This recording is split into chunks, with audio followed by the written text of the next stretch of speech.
Good morning. It is good to see all of you online today. I'm Karin Landsberg with the OUUC Tech team. I use she, her pronouns. Welcome to all who are joining us on whatever platform you are using. This Zoom service is being recorded and it is also being streamed live to YouTube. We use the Zoom chat feature for greetings, song lyrics, affirmations and applause, and items shared from the heart. The chat is not posted or shared publicly. If you experience any technical issues during the service, you can reach out to Jocelyn or another member of the tech team for assistance when the chat is on. We appreciate the grace as we all remember it's about connection, not perfection. Last, I hope you will find a candle or chalice. In a moment, we can light them together. Thank you for your grace and adaptability as we all learn together. Good morning. Let's sing together hymn number 354, We Laugh, We Cry. We're going to use the hymn today throughout the whole service, and during the morning song, we're just going to sing verses 1 and 2. Just verses 1 and 2. You can find the lyrics posted in the chat.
Good morning. Welcome to the Olympia Unitarian Universalist Congregation online worship service. We welcome each of you to this celebration of love and to this congregation. The OUUC community comes together in the mutual promises and possibilities of our covenant. We envision an interconnected world that is loving, just, and healthy. We commit our lives to that mission to welcome and wonder, embrace and empower, bridge and become. We are so glad that you are here. My name is Curtis Tanner. I use he, him pronouns, and I'm a member of the worship arts team. Leading worship with me today is Sarah Lewis, the Director of Community and Faith Development, and Troy Fisher, our music director. We are so grateful for the many hands that helped make worship happen this morning. Thank you to the breakout room hosts, the tech team members, the singers in the commons, and all who contribute in so many ways. After the service, everyone will have the chance to discuss reflection questions offered by Sarah by joining a breakout room for a virtual coffee chat. This is a chance to gather with a small group to say hello and check in.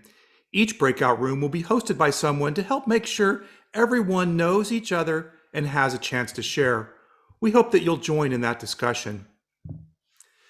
The Thursday evening spiritual practice this week will be led by Pam Turner.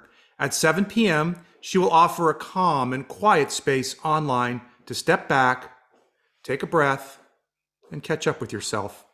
You can find the Zoom link on the OUUC website. Join music director Troy Fisher and other musicians next Saturday evening, October 30th, for a virtual cabaret. This special event is billed as Singing to the Harvest Moon and begins at 4:30 p.m. Wear your costumes and bring your own beverages. There will be a time of acknowledgement and recognition for some of the better costumes.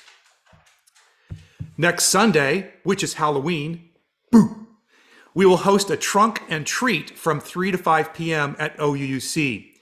We need folks who want to park a decorated car and hand out candy, and we welcome trick-or-treaters to join us. Contact Sarah for more information. OUUC will be holding a special holiday online book sale the first week of December to raise funds for our nonprofit partners serving our houseless neighbors, and you can help. You can volunteer before and after the sale, and you can donate books. Please contact Susan Dodson to arrange to volunteer or to make a donation. Please do not bring books to OUUC. For more information, please check out last week's Tuesday email update or the OUUC website. There are many ways to stay connected to our community. Please check the website regularly. If you have questions or need help, please check in with a staff member. Now, let us open our hearts and our minds as we prepare for worship. Welcome, everyone. It is good to be together. This morning and every Sunday morning, we join Unitarian Universalist congregations around the world in lighting a chalice, the symbol of our faith tradition. Please join me as we light our chalices together with these words by Andrew Pakula.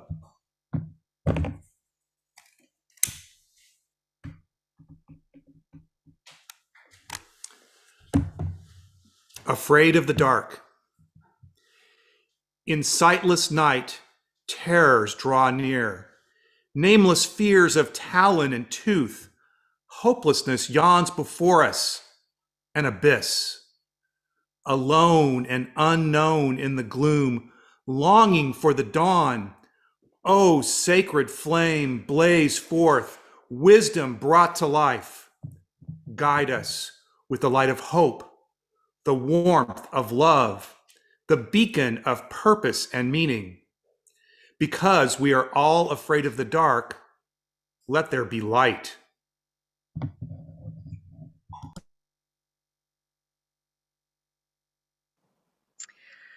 Our opening words are offered by Richard S. Gilbert. Life is always unfinished business. In the midst of the whirling day, in the hectic rush to be doing, in the frantic pace of life, pause here for a moment. Catch your breath. Relax your body. Loosen your grip on life. Consider that our lives are always unfinished business. Imagine that the picture of our being is never complete. Allow your life to be a work in progress. Do not hurry to mold the masterpiece. Do not rush to finish the picture. Do not be impatient to complete the drawing. From beckoning birth to dawning death, we are in process, and always there is more to be done. Do not let the incompleteness weigh on your spirit. Do not despair that imperfection marks your every day. Do not fear that we are still in the making. Let us instead be grateful that the world is still to be created, Let us give thanks that we can be more than we are. Let us celebrate the power of the incomplete. For life is always unfinished business. Come, let us worship together. Let's sing together again. Hymn number 311, Let It Be a Dance. And as always, you can find the lyrics posted in the chat.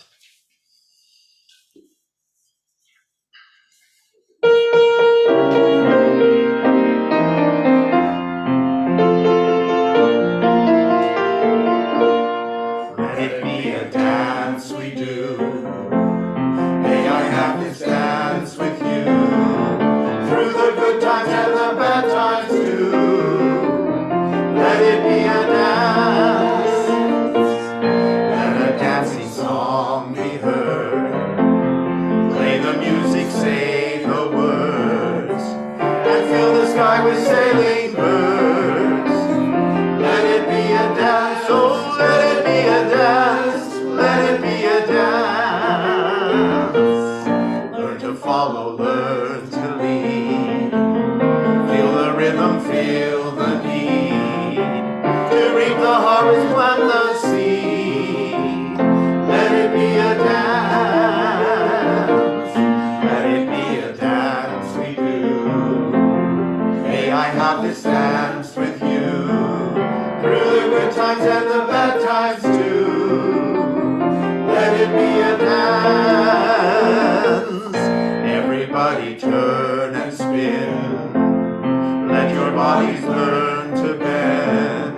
And like a willow with the wind. Let it be a dance. Oh, let it be a dance. Let it be a dance.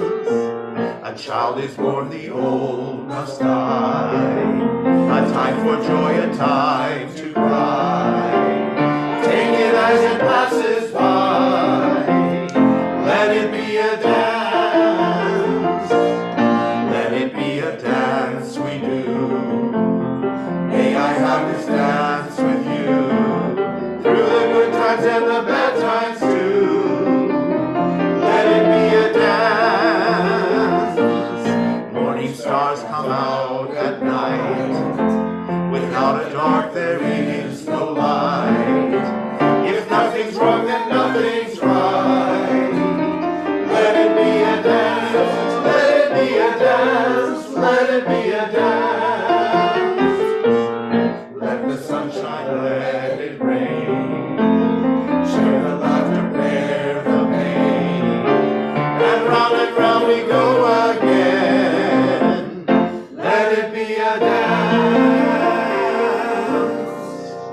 Thank you for singing.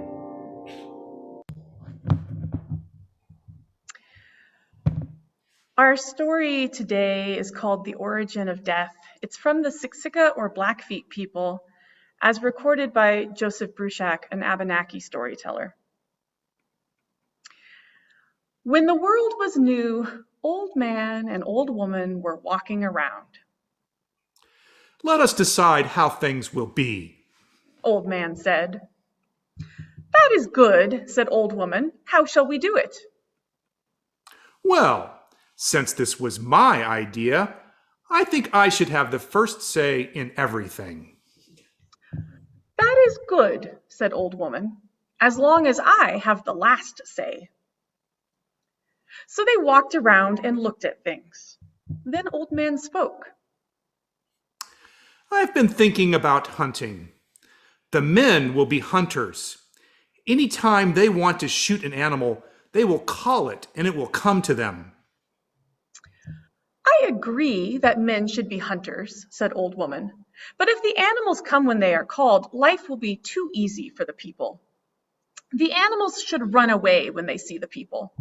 Then it will be hard for the men to kill them. That way people will be smarter and stronger. You have the last say. Old man agreed. Then they walked around some more, and after a while, old man spoke. I've been thinking about what people will look like. They will have eyes on one side of their face and their mouth on the other. Their mouths will go straight up and down, and they will have 10 fingers on each hand. I agree that people should have their eyes and their mouths on their faces, Old Woman said. But their eyes will be at the top of their faces and their mouths at the bottom, and they will be set across. I agree that they should have fingers on their hands, but 10 on each hand will make them clumsy. They will have 5 fingers on each hand, You have the last say. said Old Man. Now they were walking by the river. Let us decide about life and death. I will do it this way. I will throw this buffalo chip into the river. If it floats, when people die, they will come back to life after 4 days and then live forever. Old Man threw the buffalo chip into the water. It bobbed and floated. I agree we should decide it this way, Old Woman said, but I do not think it should be done with a buffalo chip. I will throw this stone into the water instead.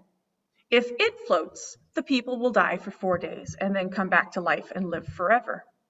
If it sinks, the people will not come to life after they die. Old Woman threw the stone into the water. It sank immediately. This is the way it should be, Old Woman said. If people lived forever, the earth would be too crowded. There would not be enough food. This way, people will value life and each other. There will be sympathy in the world. Old Man said nothing. Some time passed, and Old Woman had a child. She and Old Man loved the child very much and were happy. One day, though, the child became sick and died. Old Woman went to Old Man. Let us have our say again about death. Old Man shook his head. No, you had the last say. And so, as Old Woman learned, the finality of death is often hard to accept.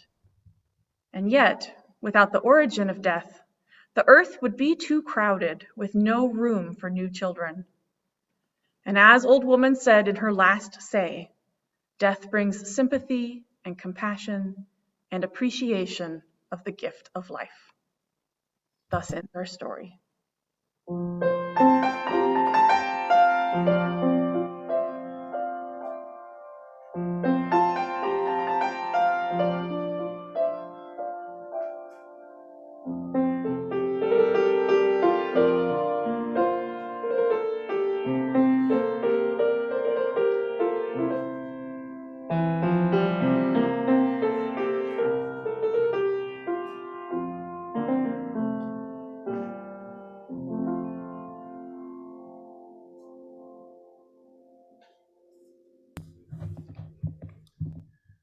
The stewardship team has a message for us today.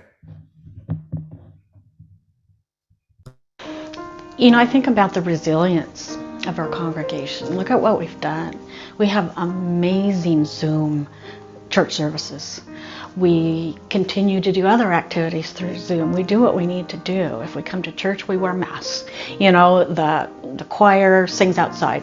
I mean, we just meet the need for ourselves and the community, no matter what's going on. And it's been quite an experience, but we've stepped up to it, and we will continue to do that in the future. There's a strong theme in this church of caring for the homeless, caring for justice. Yeah, remember marching for, well, various justice initiatives that were there at the Capitol and marching down Capitol Way, our church together. It's been really wonderful. Well, I've participated in the church in several ways. I was a celebrant for many years, and I found that very enriching to be closely involved with planning services and to have the opportunity to read wonderful readings and just really understand more about what service, the actual Sunday service means. I've participated by being a board member, and I certainly learned a lot about how this church just doesn't exist by itself, that it takes staff, and we have wonderful, amazing staff, and it takes planning, it takes organization, and it takes money to keep this church going. I think before I was a board member, I never stopped to think about all of the structures and pieces of the organization itself, what it takes to really keep a wonderful church alive. I feel like it's really important that this community be here, and I was part of the fundraising for this building back in the early 90s. That was one of my first activities, was being on the committee that did the capital campaign for building this building. So kind of seeing contributions turn into something very concrete. But the other thing that's really important to me is that we pay our staff fairly. I think the folks we have that support us as a congregation are really amazing, and I want to see them fairly compensated. And I think I'm really proud of our share of the plate and the fact that we contribute to organizations outside of our church, and I think we're able to do that because we have people pledging, and we're able to give away some of that collection plate because we have people regularly supporting us. So those are some of the things that go into my decision to pledge. When I first came to the church, I wasn't working, so I didn't have a lot to give, and I felt a little bit embarrassed by it, but I thought, well, it is what it is. And then each year I've given more, and I think that reflects the church and the acknowledgement that we give what we can. And I think a lot of us do give more over time, whether it's in terms of time or money or what have you. It's part of growing with the church and getting connected. So yeah, it's been a process for me, and it's been a good one. Okay, as far as my money or treasure, whichever word you'd prefer, the way I've been doing it for the last several years is that I take it from my minimum required distribution from my IRA at the end of the year. And that way Uncle Sam gets to pay a piece of it, whether Uncle Sam knows it or not. And I can be just that much more generous, I guess you'd say.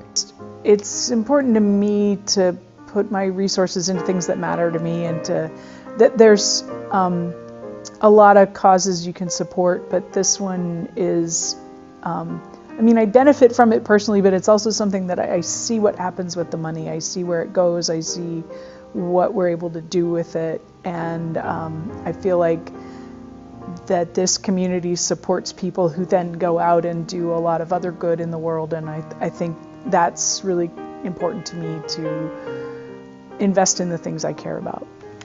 So we live in a country where there's separation of church and state for really good reason. And one of the ways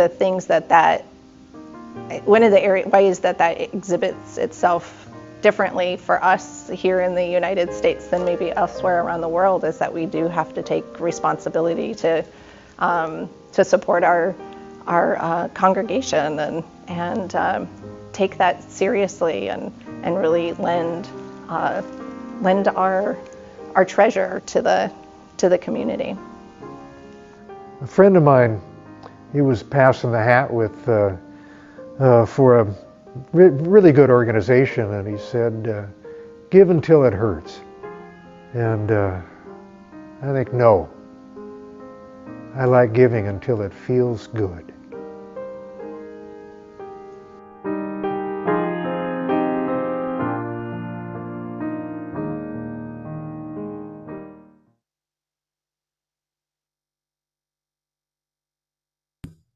Thank you.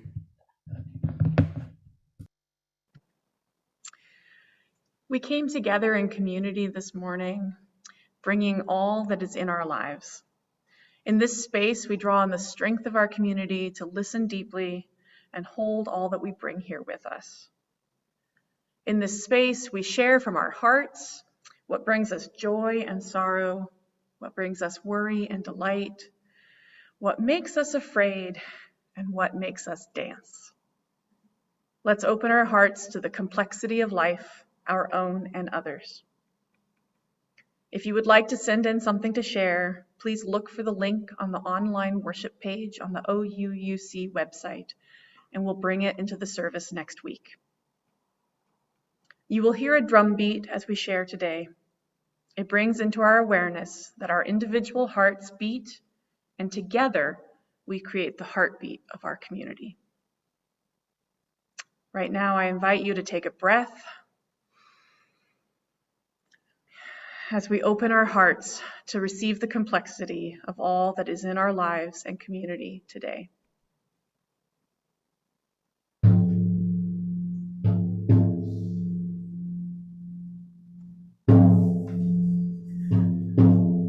Roger and Ann Nielsen want us to know that Ann has been in the hospital since last Tuesday with pulmonary edema.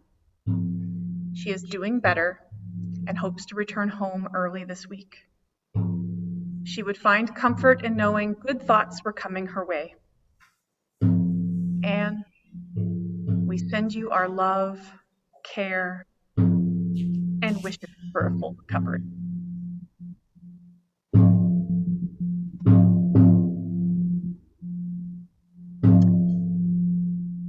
Now I invite you to share from your heart by entering in the chat on your screen.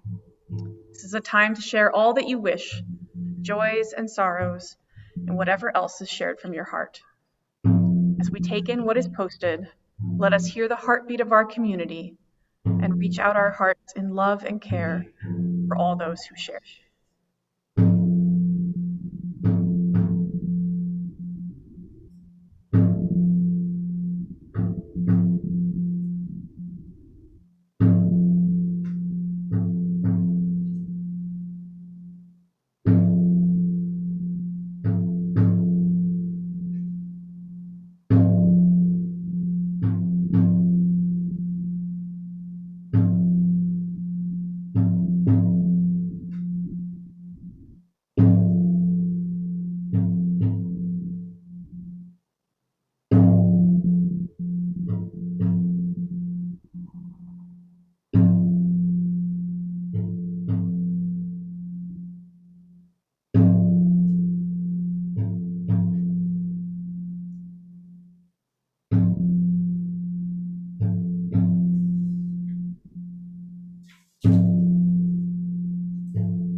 I will place a stone in the water for all that has been shared from the heart, a stone holding the complexity of our lives, held in the water of community.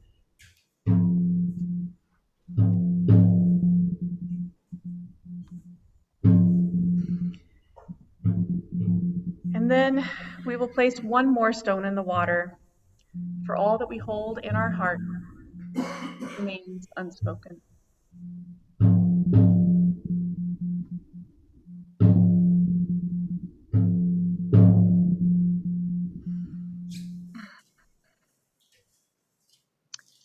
I invite you now into a time of reflection, prayer, or meditation. This prayer is offered by Kyle Johnson. Mystery of the universe, ground of our very being. Truly it is said that you make the sun rise and the life-giving rains fall on both the just and the unjust. And in that way, yours is an abounding grace, and we give our thanks. But it is also true that none of us are ever really spared, neither the just nor the unjust. For try as we might, we are still all subject to the challenges of pain, death, and separation, to the inherent impermanence of our material existence. And yet, the fact that no one is spared suggests that neither are we ever truly alone, since we all partake in this ephemeral reality. So may the fact of our shared human condition foster empathy, compassion, and mutual loving support. May the stories of all those who have gone before us, ordinary flesh and blood people like us, remind us of the deep reserves of courage and strength that lie within each and every one of us. And may the transient and ephemeral nature of life compel us to savor every moment, while also reminding us, particularly in our most trying times, that this too shall pass. May it be so. Let us hold a moment of silence together.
Let's sing together hymn number 354, We Laugh, We Cry. Verse number 4.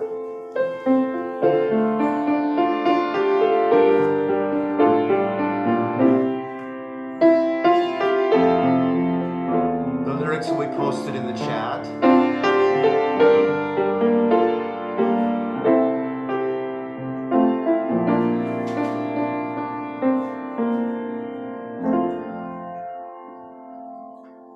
We seek elusive answers to the questions of this life. We seek to put an end to all the waste of human strife. We seek for truth, equality, and blessed peace of mind. We come together here to make sense of what we find, and we believe in life and in the strength of love, and we have found our joy being together. Search for peace, maybe we'll finally see. We've come to question truly is an answer.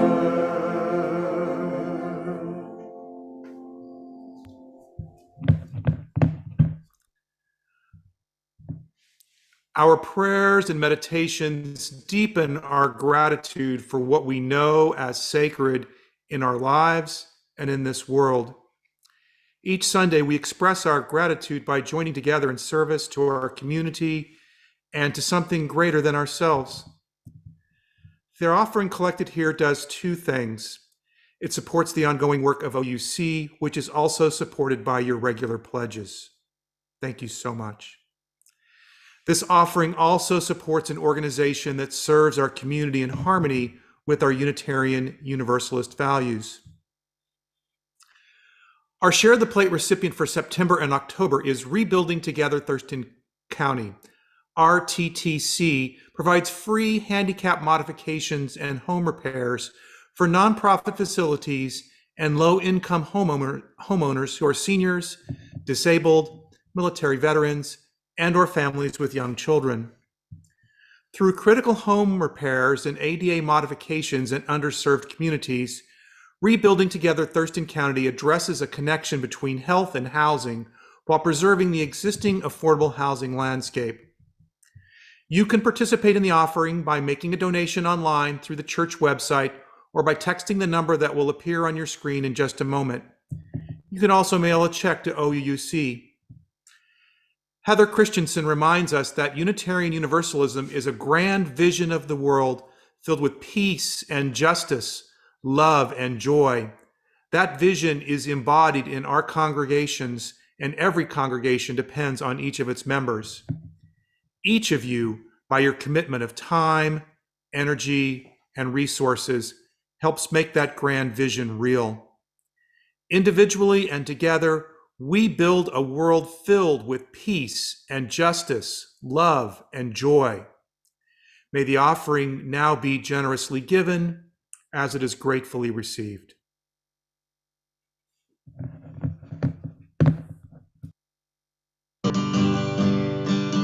If I leave, shadows are falling and I'm running out of breath. Keep me in your heart for a while. If I leave you, it doesn't mean I love you any less. Keep me in your heart for a while. When you get up in the morning and you see that crazy sun, keep me in your heart for a while. There's a train leaving nightly called when all is said and done. Keep me in your heart for a while. Sha-la-la-la-la-la-la-lee-lee-lee-lee-lo. Keep me in your heart for a while.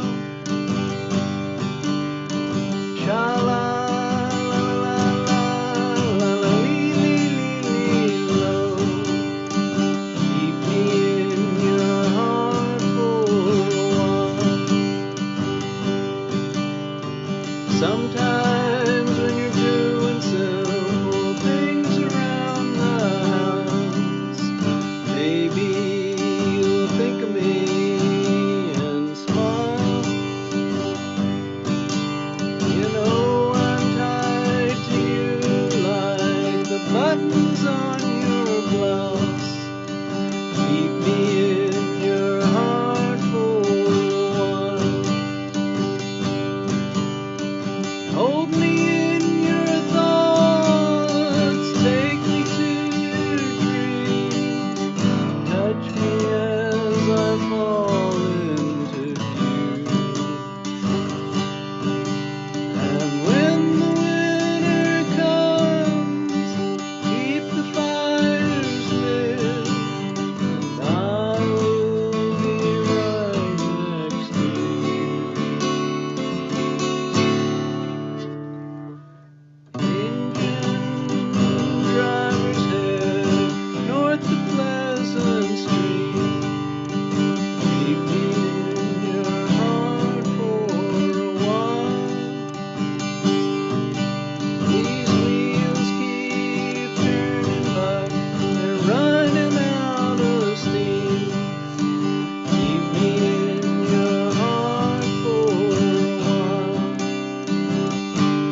Thank you for your generous gifts. Today's reading is a guided meditation on dying by Joshua Leach and Seth Robinson. For this guided meditation, I invite you to get comfortable in your seat. Close your eyes if you'd like, and take a deep breath. And another. Now, imagine that your death is a person. What does that person look like? Is the person angry and cruel, or laughing and kind? Does this person attract or repel you? Imagine that this person has been with you your whole life. From the moment you were born, your death came into the world to keep you company. Your death is your oldest companion and friend who has never given up on you. Your death does not make its presence known to you when you don't wish it to think about it, but neither does it allow you to delude yourself when you fancy yourself immortal. Your death will come to you at last, but you don't know how or when. It may tap you politely on the shoulder. It may cough and nudge you to get your attention. Or your death may come to you when you least expect it. It may come to you when you don't wish it to come, when it is the very last person you wish to meet. You may hate your death and fear it. That is okay. Your death realizes this and does not mind. Imagine now that you are finally meeting your death face to face. Your death knows you do not wish to meet it and is saddened by that fact because they are your oldest friend and companion and they wish to be loved by you. You ask your death, why? Why should you love them?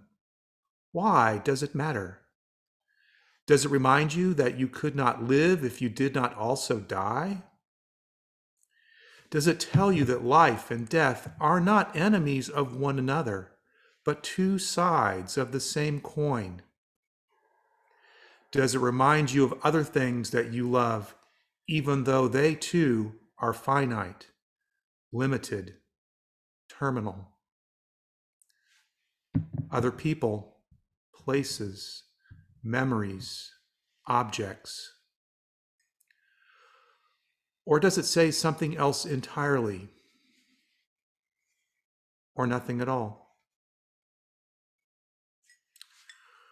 What does your death look like now? Can you still see it? Does it look the same as it did at the beginning, or has it changed? How do you feel when you stand face to face with this death, who came into this world with you the moment you were born, who will take leave of it at your side as well? Now, conscious of the intimacy you've newly forged with your death, allow your attention to linger there at that moment of encounter, or let your mind take you where it will, touched by this meeting. Breathe once again deeply in and out. Continue breathing deeply into this knowing as the music bears us on.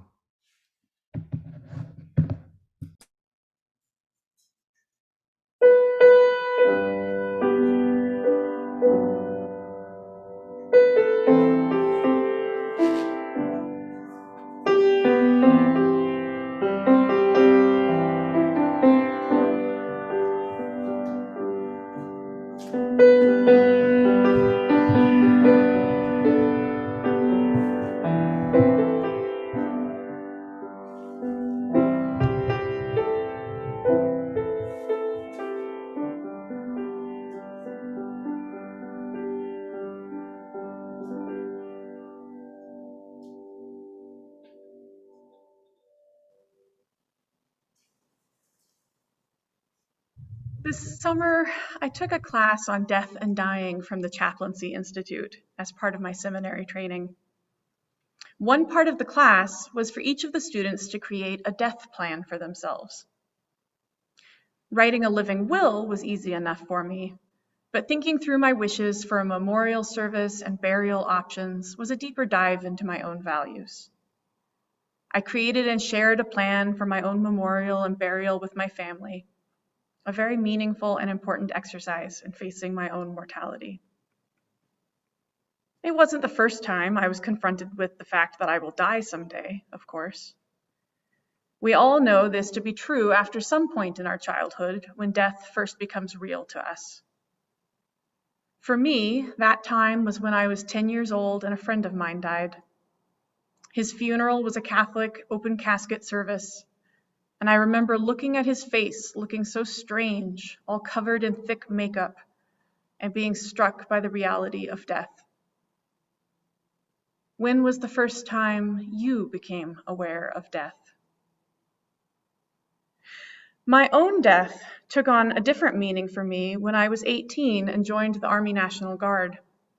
That was the first time that I was asked to formally write down who my beneficiary would be if I died. And then it became even more real to me when I became a parent and realized I needed to choose a guardian for my child in case I were to die. When did you first have to plan for a future that wouldn't include you? Maybe you've honestly never confronted death or your own mortality before. It's possible. Or maybe you do a really good job of avoiding the idea. Many people have negative feelings about their own death that range from avoidance to full-on terror at the idea. Death anxiety and death terror are the subject of a book by psychiatrist Dr. Irvin D. Yalom titled Staring at the Sun, Overcoming the Terror of Death. In this book, Dr. Yalom shares stories of the many patients that he has worked with as they confront their own anxiety or even terror at the knowledge that they will die. Unlike some other theorists, Dr. Yalom does not believe that a fear of death is a symbol representing some other anxiety, but rather that it's one of the fundamental anxieties that confront most people. He comes to the question of death as a rational humanist with no beliefs in any sort of afterlife, and still finds that the idea of death can become comfortable for most people after they face their fears. In fact, he goes further than simple comfort and believes that facing death can make our experience of life richer. As he writes, quote, "Keep in mind the advantage of remaining aware of death, of hugging its shadow to you. Such awareness can integrate the darkness with your spark of life and enhance your life while you still have it.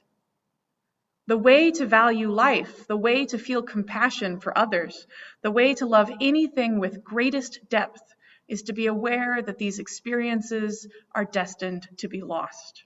End quote.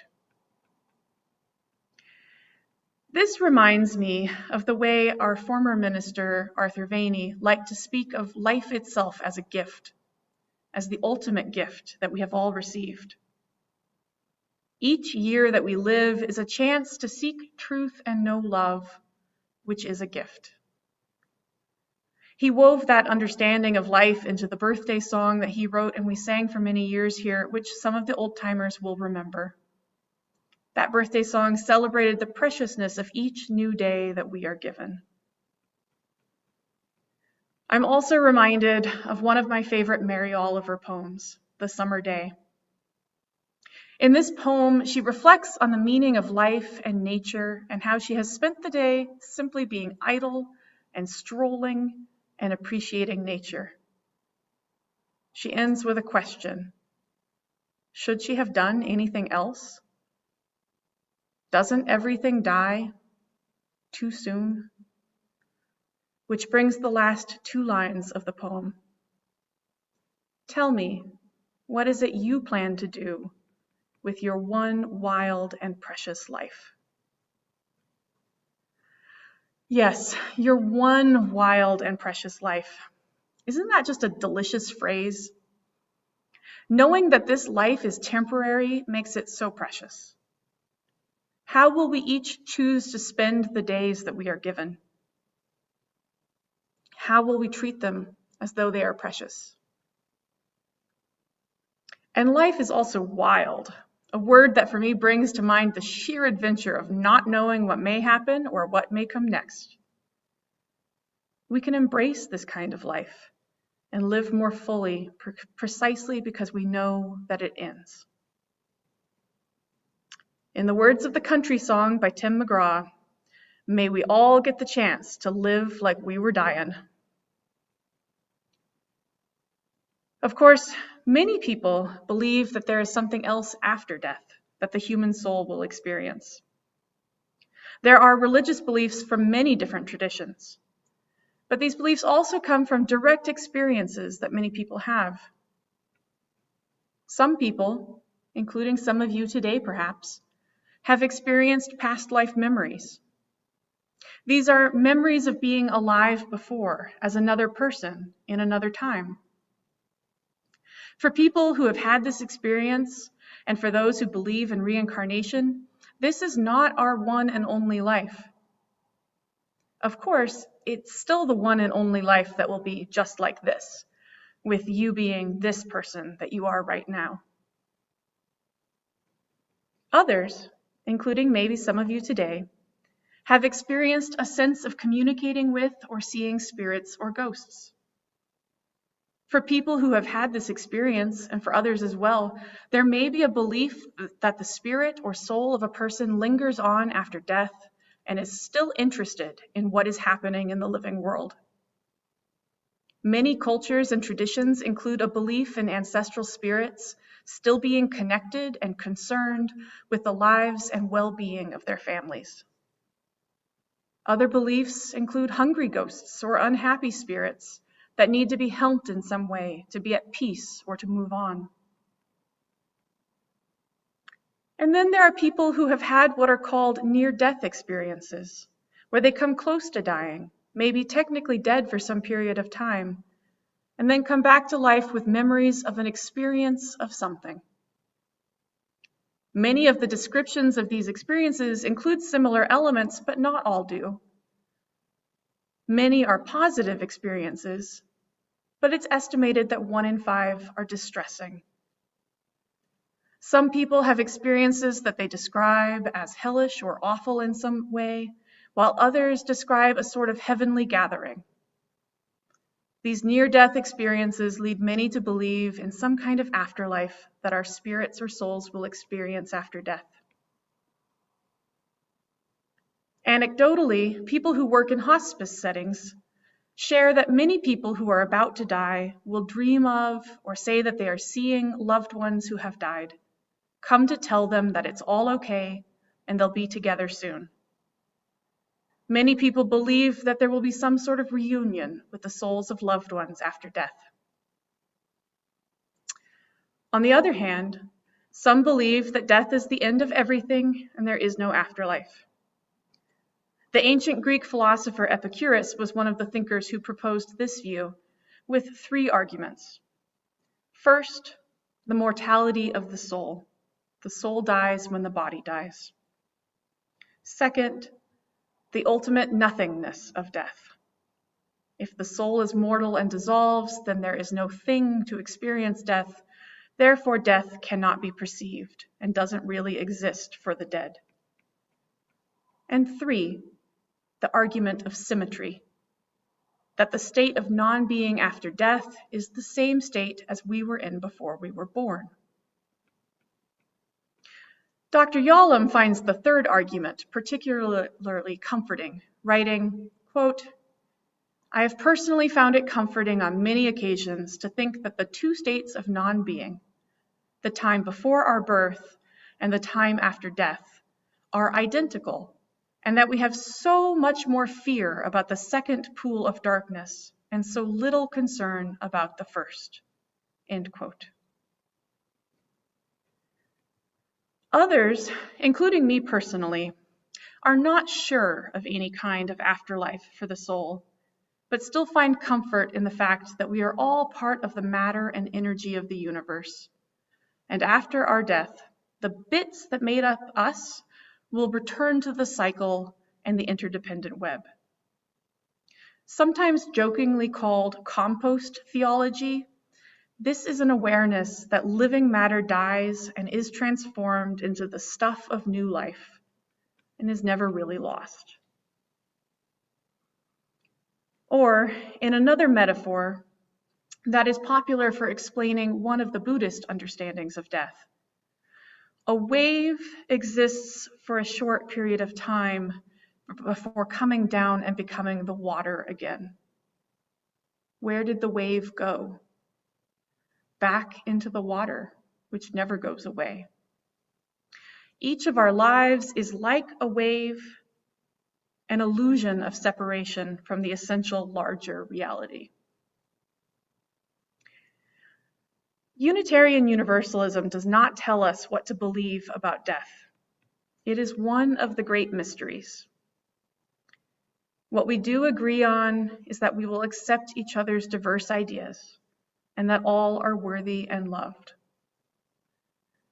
Some have described the UU view as, whatever happens, it happens to all of us.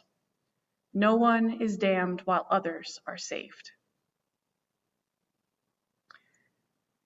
Overall, we live in a culture that avoids thinking about death, along with the companion realities of aging and illness. It can feel almost as though death, dying, and grief are taboo subjects.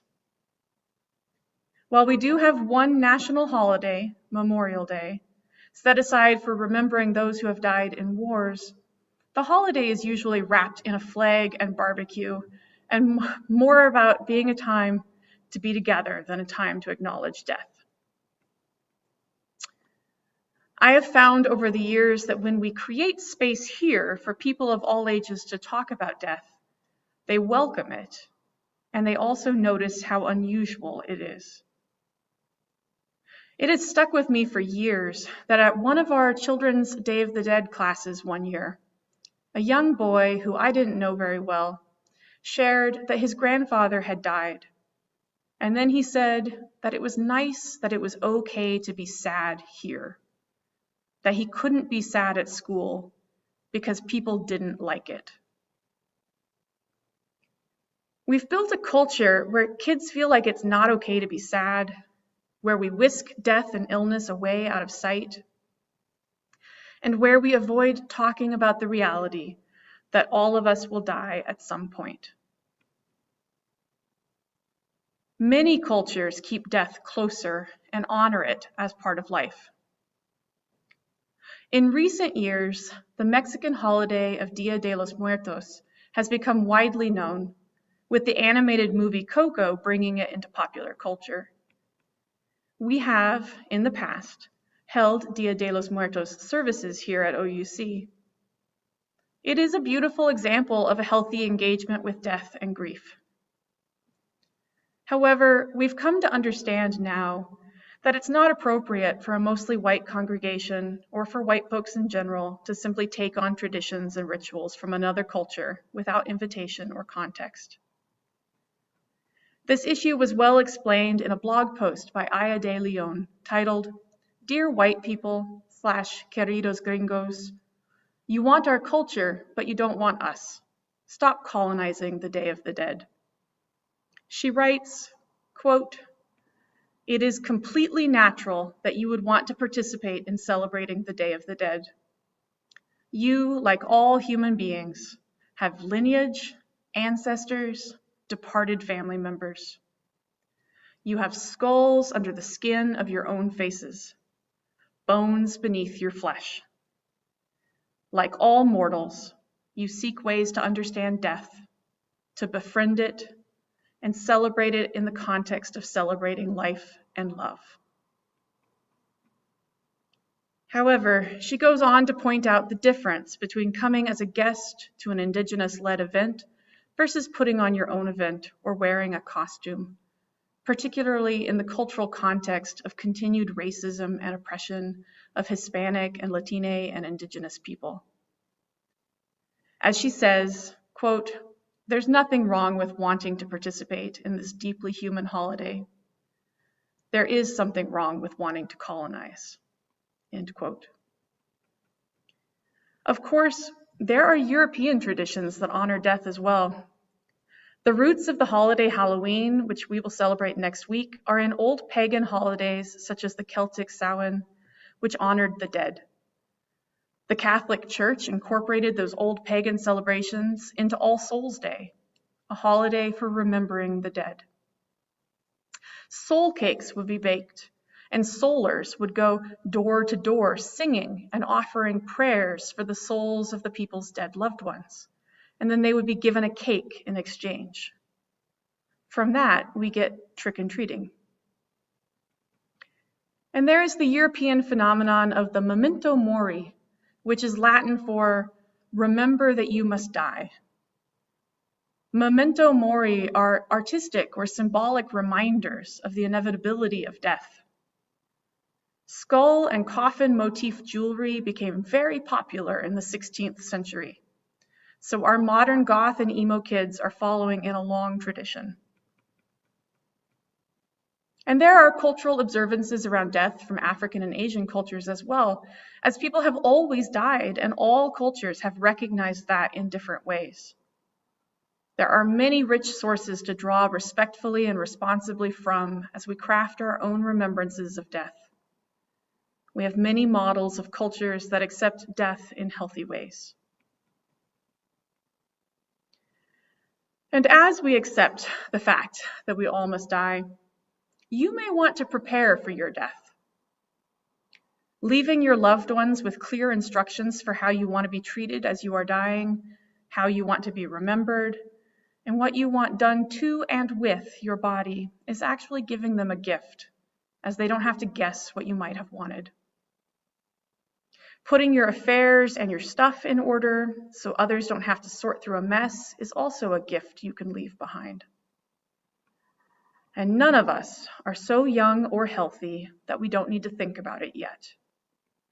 We just don't know how long our life will be. This summer, I put together some wording that I would want incorporated in any obituaries or other written remembrances of me, and a list of things I'd like included in a memorial service. In fact, one of the hymns that Troy picked for today, Let It Be a Dance, is one of the pieces of music I put in my memorial plan. My husband wouldn't know that I liked that hymn, but now he does. If we don't prepare and leave our wishes clearly stated, the practices around our death may not be in alignment with our values. Many of the default practices around death, such as expensive caskets, embalming, and cemeteries, are both costly and environmentally toxic. The funeral industry is actually controlled by only a few companies that have bought up all the seemingly independent funeral homes and have a pretty tight grip on the industry. Other options do exist. Cremation is increasingly popular, and here at OUUC, folks have the option of having their ashes added to our columbarium. The names of everyone whose ashes have been placed in the columbarium are on a plaque inside the classroom wing entrance doors. And in Washington State, you can also choose a green burial or composting of remains. It's harder to find those options. So again, you might want to plan ahead if that is what you would want done with your body. And unfortunately, people who face marginalization in life may also face it in death. There are specific things that you may want to think about ahead of time if you are a very large or overweight person, if you are transgender, or if you have a difficult or estranged relationship with your next of kin. It can be complicated, so working through those questions in advance helps keep you and the way you lived your life and want your death to be handled centered in the process.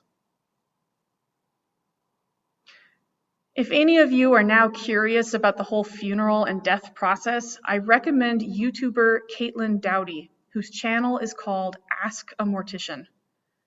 It's just one more way to demystify the process of death. Ultimately, I believe that having a healthier acceptance of death can help us all have a deeper appreciation of life. It is a fact that we will all die, that everything is ultimately impermanent. Some of us may be expecting something after death, while others of us don't or aren't sure.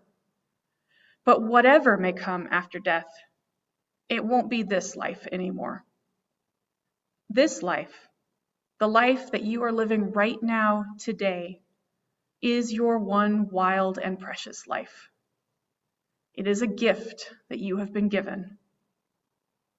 It probably isn't perfect, and we all face plenty of boring, mundane, painful, or downright awful bits in our lives. But it's also our only go-round as this person we are, and it holds the potential for so much amazing, wonderful, and profoundly true bits as well.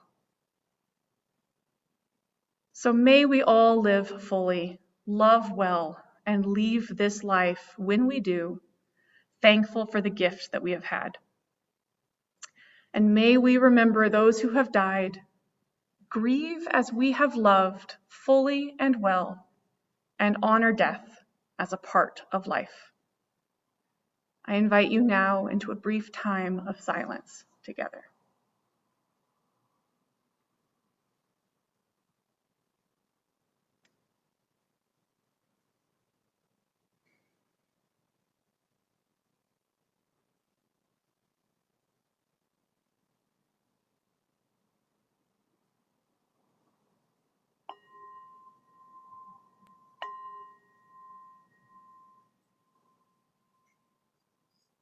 Let's sing together our closing hymn, which will be hymn number 354, We Laugh, We Cried. We'll end with singing the third verse. The words can be found in the chat.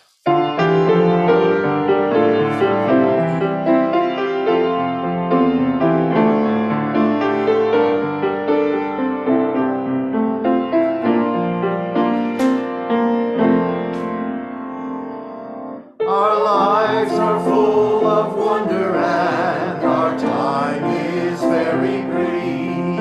The death of one amongst us fills us all with pain and grief. But as we live, so shall we die, and when our lives are done, the memories we share with friends, they will linger on and on. And we believe in life and in the strength of love, and we have found a place to be together. We have the right to grow, we have the gift to believe. Happiness is our living, is an answer. Thank you for singing. We extinguish our chalices with these words by John C. Morgan. In the end, it won't matter how much we have, but how generously we have given. It won't matter how much we know, but rather how well we live. And it won't matter how much we believe, but how deeply we love. May we move in peace.